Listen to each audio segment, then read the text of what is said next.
I think Apple could come out with a sneaker that would do well based on its cool.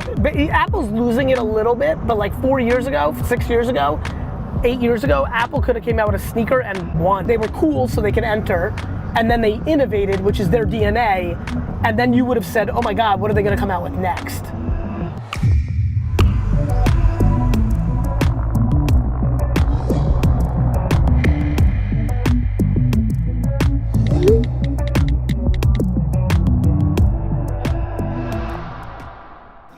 Yeah, I don't think people are thinking enough of like who could enter, right? Use this example. Nobody was thinking about Sony as a video game competitor to Sega and Nintendo until they were. Interesting. Nobody was talking about Microsoft as a video game competitor to Nintendo and Sega until they were. You know, it's the same reason I think BMW should be making the biggest and best headphones in the world.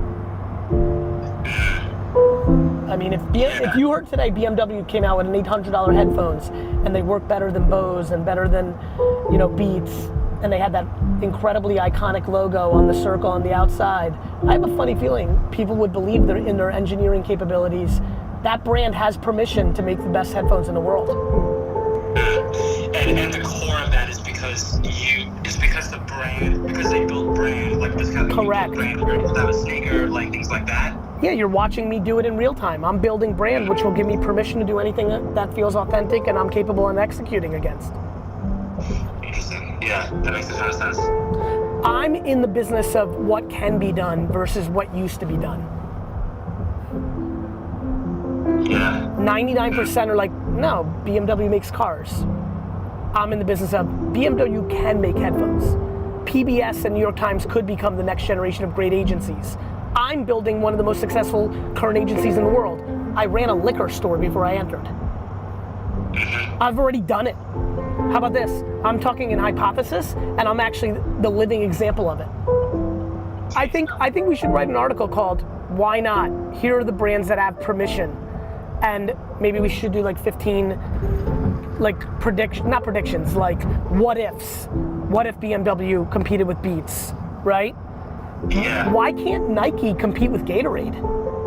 When I say to you, if Nike came out with a sports drink tomorrow that was delicious, like if I say to you that happens, do you say to yourself, yeah, that actually can happen? Like, oh yeah, I can see that. It's one big game of, yeah, I can see that. It's brands that have established something enough to have permission to do something that makes sense within that same target demo, just executed in a different product or service.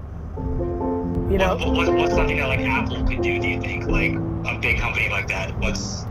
Well, I think Apple should make televisions.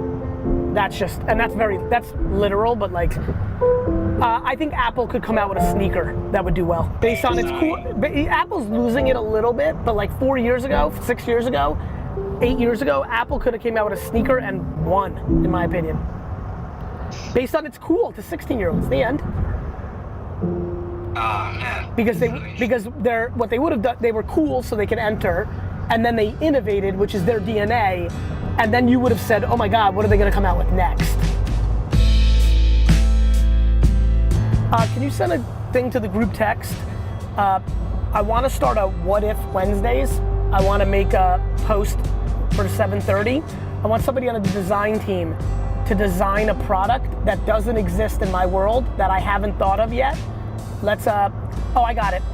I want to call it What If Wednesdays. I'll write the copy, but I want somebody to create a logo real fast called What If Wednesdays, and I want the product, the first product, to be Bobby Babin's beef jerky. There was a vlog where I made a joke that Tyler Babin should make a beef jerky, and we were gonna call it Bobby, because that's his real name, Bobby Babin's beef jerky. Actually, you know what? Let's start a brand. We should start a brand right now. Right now. Bobby Babin's beef jerky. Oh my God, it would work. Of course it would work. I'm involved. Hey guys. I want somebody to design the package for Bobby Babin's beef jerky. I'll write the copy, but every Wednesday going forward, I'm gonna make a What If Wednesday, and we're gonna make up a product every week that we're not making. We're gonna post it, and we're gonna use that as R&D, and something's gonna explode, and then we're gonna actually make it. That's so cool. So like a product that you could potentially have, like Yes. you talked about. Yes. Yeah, that's dope. That's really cool. Like no one's like thinking like that. That's really. This is, look, you're seeing the 2019 version of it, but like literally, bro, this is the conversations I had with friends when I said, let's start emailing people instead of sending direct mail.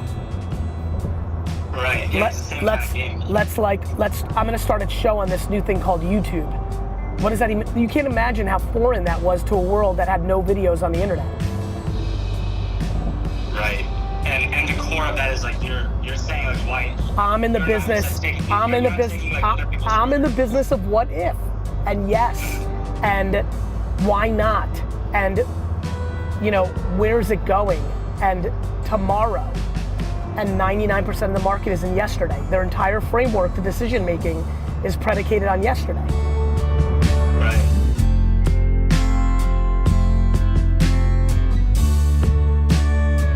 What's about to happen in America with Cloud Kitchens, which is a startup being built right now by Travis Kalanick, the CEO and founder of Uber.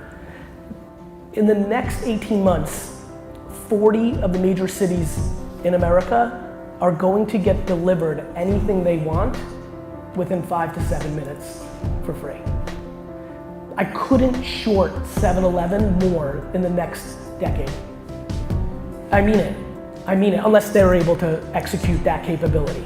Chicago residents in 18 months will have an app that lets them get toothpaste or Oreo cookies or a Mountain Dew in 5 to 7 minutes for free. They've built contemporary kitchens and C-stores underground, in warehouses, in parking garages. It is unbelievable how much disruption is coming. The only thing that's going to be left is the brand, the affinity that the consumer has for the brand, and that's it. Just like in entertainment, if you're following along of what's going on with Disney and ESPN and all these things, we went through 80 years where the pipes had the advantage. Now the pipes are dumb and the IP has the advantage. Our only move in that environment is to create such affinity and brand with the actual end consumer that when mom says, hey Alexa, send me some cookies, she's saying, hey Alexa, send me some Chips Ahoy. The toll booth that voice-activated AI devices are gonna have in buying product 7 years from today is gonna scare this collective room in a way that they can't even imagine, because humans don't care about privacy, they care about convenience. And the convenience is coming at a scale that we've never seen. The only thing left will be brand. And so I couldn't be more passionate, as you can imagine, in making brand the forefront. But if you're yelling at people where they can't hear you, you're creating nothing. And so that is my passion, that is my framework, that's how I see it. And for me, that is only about the consumer, not about any other variable, because that is the only thing that ever matters. Thank you.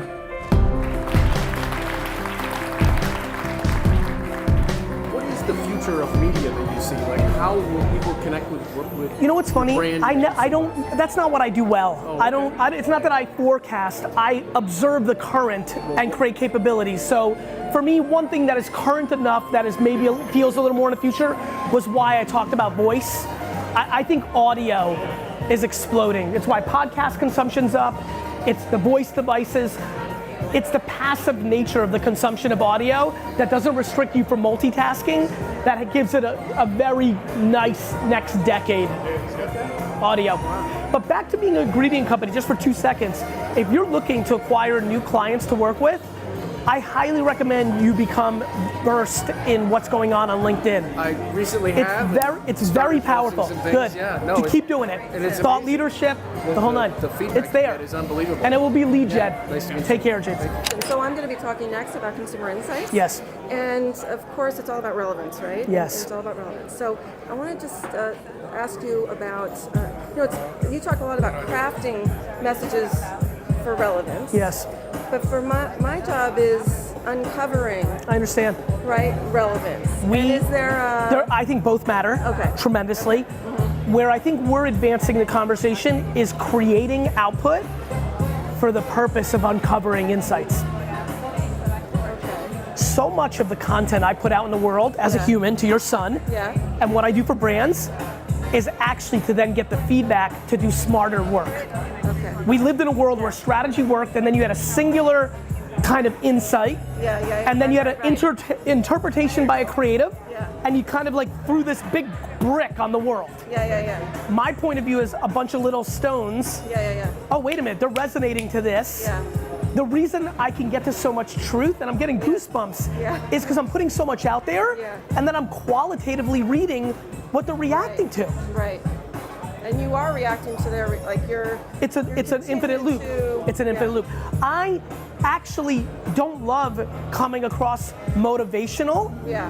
It's that I realized as I was talking about tactics, the biggest reason people don't do what they want to do is insecurity, which then led me to why are they insecure, which then led into parenting, you know, and so all of a sudden I've become as a personality, an output of my thesis, which is I started with tactics, couldn't understand why people logically understood that I was right about what they needed to do, but they weren't willing to do it, and then built insights to what led me to more macro. Why aren't they able to? Correct, which is their mom made them feel insecure. I mean, it gets that's why they're not posting too much about other people's opinions. Right, My passion and why I started VaynerMedia is to actually buy nostalgic brands, which is why I haven't started, otherwise I would have. Buy them and sell them, or to buy them and refurbish them. So my big thing is I want, ultimately in its most basic form, I want to build the reverse of private equity in a private equity machine, meaning when I buy a brand, Tootsie Rolls or Mug Root Beer at Pepsi, I want. That's a good one. When I buy Mug, like everybody buys brands from big food companies as PE firms, orphan brands, and they cut costs and they create operational efficiencies and then they flip it. I want to triple revenue in 48 months. That's the machine, that's the whole point. Love you guys, take care, bye-bye, thank you.